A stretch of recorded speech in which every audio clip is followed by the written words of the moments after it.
You stand at the butcher case in the grocery store, looking at the two ends of the meat counter. On the right side, the expensive cuts, the ribeyes at $30 a pound, the New York strips at $25, the filet mignon at $40, the marbling visible through the plastic, the bright, deep red of cuts that come from the muscles a beef animal barely uses. And on the left side, the cheap cuts, the eye round at $4 a pound, the bottom round at $5, the chuck roast at $6. Dark, lean, no visible marbling, the muscles that worked hard for a lifetime. The folks who cannot or will not pay $30 a pound for a piece of meat look at the cheap end, and most of them put a package of ground beef in the cart and move on. Because the cheap cuts look tough, and cooked the wrong way, the cheap cuts are tough. Now, I'm going to tell you something the steakhouse industry, the grocery industry, and most of the cooking show channels on YouTube will never tell you. The cheapest cut of beef in that butcher case, the $4 a pound eye round, the rump roast, the chuck roast, can be turned into one of the best meals you will ever eat in your life. Better in many ways than the $30 ribeye. Not faked into pretending to be a steakhouse steak, genuinely transformed by the old methods our parents and grandparents used into something tender, deeply flavored, falling apart on a fork, and worth every dollar you would have paid for the expensive cut. The YouTube channels that take on this question always come up with the same answer. Use a chemical tenderizer, inject the cheap cut with imported Japanese beef fat, hit it with industrial flavor enhancers, run it through a cold smoke device, give it a bath in an electric water circulator, and serve it on a bed of compound butter. 8 or 9 modern industrial steps, 3 or 4 pieces of specialty equipment, $50 or $60 of additives, all to make a $4 piece of beef pretend to be a $30 piece of beef. And the result, when you taste it, is a $4 piece of beef pretending to be a $30 piece of beef. The food chemists call this a successful experiment. I call it a Sunday afternoon wasted. The plain truth is that the cheap cuts of beef were never meant to be steaks. Eye round, bottom round, rump, chuck, shank, brisket. These are working muscles. They are full of connective tissue, full of beef flavor, full of the iron and richness of an animal that lived its life on its legs. And the old folks knew exactly what to do with them. Not chemistry, not equipment. Time, acid, gentle heat, patience. The cheap cut, cooked the right way, becomes something the steakhouse cannot give you. Meltingly tender, deeply rich, falling apart, the gravy on the plate so good you sop it up with bread. That is a $100 meal from a $1 steak. And every word of that promise is true. I am Amish, and I farm in Lancaster County, Pennsylvania. My family does not eat steakhouse food, and we do not need to. We butcher our own beef each fall, and we have always known what to do with every cut. The prime cuts for the table, the working cuts for the long braise, the trim for the grinder, the bones for the soup pot. The methods I am going to show you today are the methods my mother and Esther's mother used.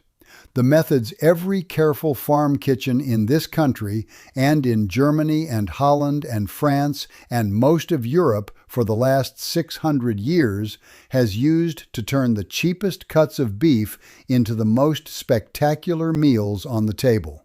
Today I am going to walk you through 8 methods. Some of them are simple. One of them, the Pennsylvania Dutch Sauerbraten, is the answer, the genuine answer to the question the title of this video poses. By the end of the video, you will know what to do with every cheap cut at your butcher case for the rest of your life, and you will save yourself the cost of expensive steaks every time you walk into a grocery store from now on. Quick word before we go further. The old methods my family uses, too many of them to fit in any one video. I put the whole of it together in a book at eliasyoder.com. The book is the long version. If you want it, it is there. I will not bring it up again. Now, 8 methods. Method 1. Sauerbraten, the 4-day vinegar marinade. If you take only one thing from this whole video, take this one. Sauerbraten is a German pot roast made by marinating a tough cut of beef in a spiced vinegar and wine mixture for 4 to 5 days, then slowly braising it until tender. The name comes from the German words for sour and roast. The dish has been made in German kitchens for at least 600 years. When the Palatinate Germans came to Pennsylvania in the 1700s, they brought Sauerbraten with them. Esther's mother made it. My mother made it. Most of the plain communities in this country still make it today. The chemistry? Plain. The acid in the vinegar slowly breaks down the collagen, the connective tissue that makes cheap cuts tough. Over 4 to 5 days in the refrigerator, the acid penetrates deep into the meat and partially dissolves the collagen fibers. Then, during the long, slow braise, the rest of the collagen converts into gelatin, the silky, body-giving substance that makes a properly cooked, tough cut feel like it melts on your tongue. Acid plus time plus gentle heat equals tender meat. Real chemistry, real tradition, real result. The recipe: a 2 to 4 pound cut of cheap beef, bottom round, eye round, rump roast, or chuck roast. The cheaper, the better. The toughness is what we are about to undo. 2 cups red wine vinegar, or in the strict tradition version, half red wine vinegar and half apple cider vinegar. 1 cup red wine, or 1 cup additional vinegar if your community does not use wine. 2 cups water. 1 large onion, sliced. 2 carrots, sliced. 2 to 3 bay leaves. 1 tablespoon black peppercorns. 8 to 10 whole cloves. 6 to 8 juniper berries, if you can find them, optional. 2 tablespoons brown sugar or molasses. 2 teaspoons salt. The method. Day 1. Combine all the marinade ingredients in a saucepan, bring to a simmer for 10 minutes to release the flavors of the spices and vegetables, then let cool completely.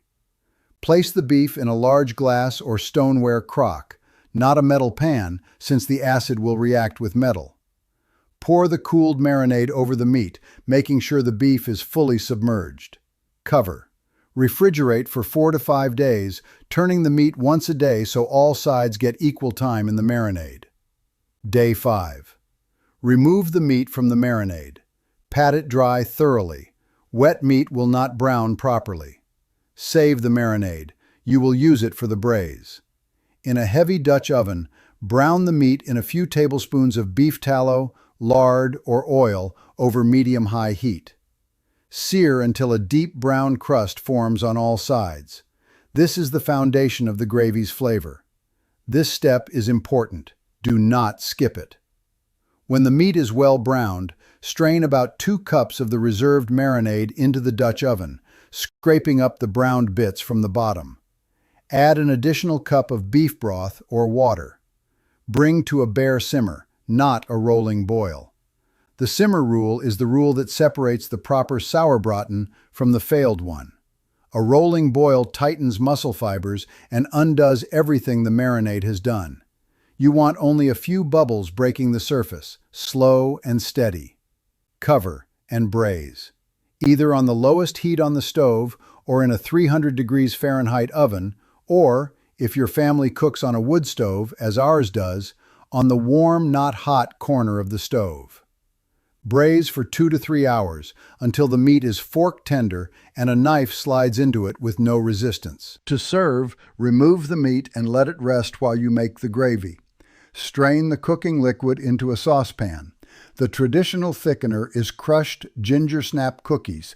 A half cup of crushed snaps stirred into the strained liquid as it simmers will thicken the gravy beautifully and add a sweet spice note that balances the vinegar. If you do not have ginger snaps, a flour and water slurry works. Slice the meat against the grain, fan the slices on a platter, ladle the dark, sweet, sour gravy over. Serve with potato dumplings, spätzle, mashed potatoes, or buttered noodles. Red cabbage on the side. Bread on the table. This is the dish that genuinely turns a cheap, tough cut of beef into a meal a steakhouse would charge $30 a plate for.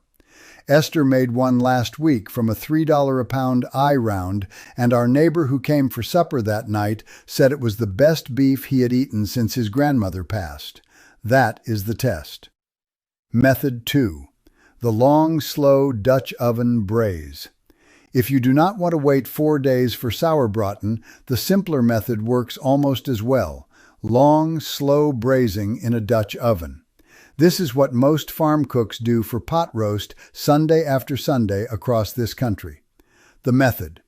Take a 2 to 3 pound chuck roast, the best braising cut, brown it deeply in a Dutch oven, then add about 2 cups of beef broth, an onion, a few carrots, a few cloves of garlic, salt, pepper, and any herbs you like. Cover. Braise low and slow for 3 to 4 hours at 300 degrees Fahrenheit in the oven or on the warm corner of the wood stove. Same chemistry as Sauerbraten, collagen converting to gelatin under gentle heat over time, just without the multi-day marinade. The meat falls apart with a fork. The gravy is dark and rich. Serve over mashed potatoes or egg noodles. A $3 chuck roast feeds a family of 4 for 2 meals, costs about $15 total including vegetables, and feels like a celebration meal both times. Method 3. The buttermilk overnight soak. Real farm wife method. The lactic acid in buttermilk gently tenderizes tough cuts overnight without breaking them down into mush the way pineapple or papaya would. The buttermilk also adds a subtle tang to the meat and helps it brown beautifully when it hits the hot pan. The method. Place the cheap cut, eye round, sirloin tip, even a flank steak, in a glass dish. Cover completely in buttermilk, 2 cups for a 1 to 2 pound cut. Cover and refrigerate overnight, 12 to 24 hours. Remove, pat dry, season with salt and pepper, and cook how you like. For thin cuts, slice across the grain, sear hot and fast in butter, finish with a pat of compound butter on top. For thicker cuts, braise or slow roast. Gentler than the pineapple and papaya tenderizing of the food science channels and tastes far better. Method 4. Hand pounding. The schnitzel method. Real traditional mechanical tenderizing. No equipment beyond a kitchen mallet or the flat side of a heavy knife. The Pennsylvania Dutch and German traditions used this method for centuries before any chemical tenderizer existed. The method. Slice a cheap cut, eye round, sirloin tip, top round, across the grain into pieces about a ½ inch thick. Lay a piece between 2 sheets of waxed paper or plastic wrap. Pound it with the smooth side of a mallet or the flat of a heavy knife until it is about a ¼ inch thick and noticeably larger than where it started. The pounding breaks the muscle fibers mechanically, the same effect as a chemical tenderizer, but with nothing more than honest force. The pounded meat becomes schnitzel when breaded in flour, beaten egg, and breadcrumbs, then quickly pan-fried in lard or butter until golden on both sides. Squeeze of lemon. Side of red cabbage or potato salad. The cheapest cut at the butcher case becomes a meal worth $25 at any German restaurant in the city. Esther makes it about once every 2 weeks through the winter. Method 5. Honest acid marinades. Vinegar, lemon juice, wine. The same chemistry as Sauerbraten in shorter form. Acid tenderizes by breaking down collagen. You do not need 4 days. Even 4 hours in an acidic marinade noticeably tenderizes a tough cut. A simple vinegar marinade.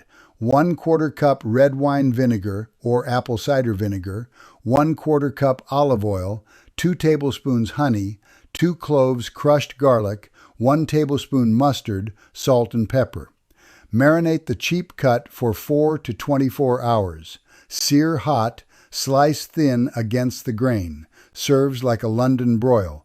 Tender, flavorful, 20 minutes of active work. The variations are endless. Wine and herb marinades, lemon juice and olive oil marinades, cider vinegar and maple syrup marinades. Every culture with cheap, tough beef has developed its own version. The chemistry is always the same. Acid plus thyme plus seasoning equals tenderness and flavor. Before I go on to the last three, let me pause for a moment. If you want help putting these old-fashioned home-saving methods to work in your own house, join our Amish home-saving system and community. Esther and I are inside answering questions, and the community helps you stay with it. The link is in the description. Now, 3 more. Method 6.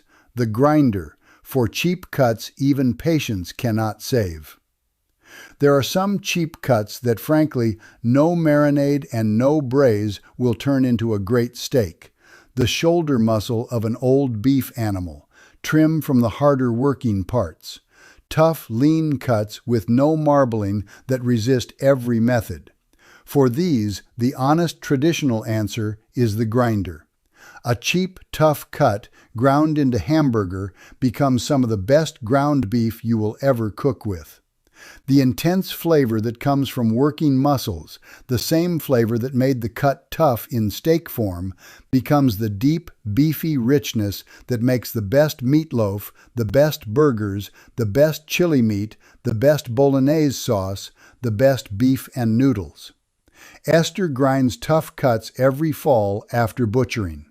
A $4 a pound eye round becomes ground beef that tastes better than any $12 a pound premium ground beef at the grocery store. If you do not own a meat grinder, a butcher will grind a cut for you for a small fee. Or a sturdy food processor will do the job if you pulse it carefully. Small batches, partly frozen meat. Watch the texture. Method 7. Slow smoking. The way our grandfathers did it. For cuts with enough connective tissue to handle a long cook, chuck roast, brisket, beef shank, slow smoking over real wood for many hours genuinely transforms cheap meat into spectacular eating. This is not the cold smoke gun trick the food science channels use. This is real smoking. A real smoker, real wood, 10 to 14 hours at 225 degrees Fahrenheit, smoke and time and patience. Why it works. The same collagen to gelatin chemistry as braising, but the smoke adds a deep flavor layer no other method can give. The internal temperature climbs slowly through what they call the stall, a long plateau around 165 degrees Fahrenheit where the collagen is melting and the meat refuses to climb in temperature until that work is done. When you push past the stall and reach 200 degrees Fahrenheit, the meat is meltingly tender, deeply smoky, and ready to fall apart at the touch of a fork. A chuck roast at $5 a pound, smoked for 12 hours over apple or hickory wood, becomes something the barbecue restaurants in Texas would charge $50 for. It costs about $10 in meat plus a few dollars of wood. That is the math of the old methods. The price is patience, not money. Honest safety word. Real smoking requires fire safety. Keep the smoker away from buildings, dry brush, and overhanging trees. Have water nearby. Never leave a smoker unattended for hours at a time. Common sense, but said plainly because real fires happen when folks forget. Method 8. the compound butter finish. This is the one technique from the food science channels that I will give them honest credit for, because it is actually an old French and farmhouse tradition, not a modern invention. A finished hot piece of meat resting on a knob of herbed butter is a real method that genuinely elevates any cut, cheap or expensive. The method: take a stick of softened butter, mix in a tablespoon of minced parsley, a tablespoon of minced chives, 2 cloves of minced garlic, a pinch of salt, a few grinds of black pepper. Roll it into a small log in a piece of waxed paper. Refrigerate. When your braised meat or seared steak is ready, slice a thick coin of the compound butter and rest the hot meat directly on top of it on the plate. The butter melts under the meat as you carry it to the table. The herbs perfume the meat.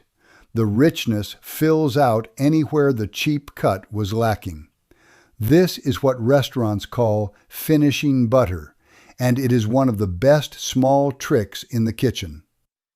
Esther keeps a log of herb butter in the icebox most of the year. Fresh herbs from the kitchen garden in the summer, dried herbs in the winter. It costs almost nothing and improves every meal. Now I want to take a moment, because here is where the whole video comes together. Look at what we have walked through. 8 honest methods. Sauerbraten with its 4-day vinegar marinade. The slow Dutch oven braise. The buttermilk overnight soak. The hand-pounded schnitzel. The honest acid marinades. The grinder for cuts even patience cannot save. The slow smoke over real wood. The compound butter finish. Not one of those methods requires industrial flavor enhancers. Not one of them requires a chemical tenderizer in a packet. Not one of them requires a Wagyu fat injection or a meat injection syringe or a cold smoke gun or an electric water circulator. The equipment list is a Dutch oven, a kitchen mallet, a meat grinder if you can get one, a smoker if you have one, and a stick of butter. The total cost of the most expensive piece of equipment, the Dutch oven, is about $150 new, and it lasts for the rest of your life and your children's after you. The honest math. A $4 a pound eye round transformed into Sauerbraten with a 4-day marinade and a 3-hour braise becomes a meal that feeds a family of 4 for 2 suppers and costs about $15 total, including the vegetables and the gravy ingredients. A 4-person dinner of comparable quality at a steakhouse would cost about $240 plus tip, plus the drive, plus the time. The ratio is 16:1. That is the genuine arithmetic of the old methods. A $1 steak, the $4 cut in the form a family of 4 can share for 2 meals, becomes a 16 times cheaper version of the $100 steakhouse experience. That is why I called this video what I called it. Not because the cheap cut becomes a Wagyu ribeye, it does not, and no chemistry will make it one. But because the cheap cut, in the hands of a cook who knows what to do with it, becomes a meal worth far more than $100 in the way that matters most, better than what a steakhouse serves, made by your own hands, sitting at your own table with your own family for almost no money at all. That is worth more than any restaurant meal in the world. There is no money in the food industry, the steakhouse industry, or the modern kitchen gadget industry in teaching folks that the cheapest cuts of beef become the best meals with nothing more than time acid, and a Dutch oven. There is a great deal of money in selling expensive ribeyes, in selling complicated cooking equipment, in selling industrial flavor enhancers and chemical tenderizers, and frozen, pre-packaged steakhouse-style dinners. So the simple old methods sit quiet in the German cookbooks and the Amish kitchens and the Pennsylvania Dutch farmhouses that never forgot. And most American families think the only way to eat well is to pay restaurant prices. You can be one of the ones who remembers. So here is what I want you to do. This week, walk into the butcher case and look at the cheap end. Pick the cheapest cut they have, eye round, bottom round, chuck roast, rump. Buy a 2-pound piece. Bring it home. Pick one of these 8 methods to start with. If you have 4 days of patience, make Sauerbraten. That is the genuine answer to the question the title of this video poses. If you have only 1 afternoon, braise a chuck roast low and slow in the Dutch oven for 3 hours. If you have 10 minutes and an evening of marinating, hand pound a piece of round into schnitzel and pan fry it tomorrow night. If you have a grinder, grind a tough cut into hamburger and make the best meatloaf you have made in years. Whatever you pick, the meal that comes out of it will cost you $4 to $15 and feed your family better than the steakhouse would for $200. And the second time you do it, you will know it for yourself, that the old methods are not just nostalgic stories about how folks used to eat. They are the practical, defensible, mathematical truth about how to feed a family well on very little money. Tell me in the comments below, what is your favorite way to cook a cheap cut of beef, and what part of the country are you in? And if your mother or grandmother had her own Sauerbraten or pot roast tradition, share what she did and what she called it. The old farm methods varied region to region, and the memories are exactly the kind of knowledge that gets lost when nobody writes them down. I read every single one. Next time, since we have been speaking of the cheap cuts and the long-cooked dishes that come from them, I am going to show you the old way our family renders lard from a side of pork.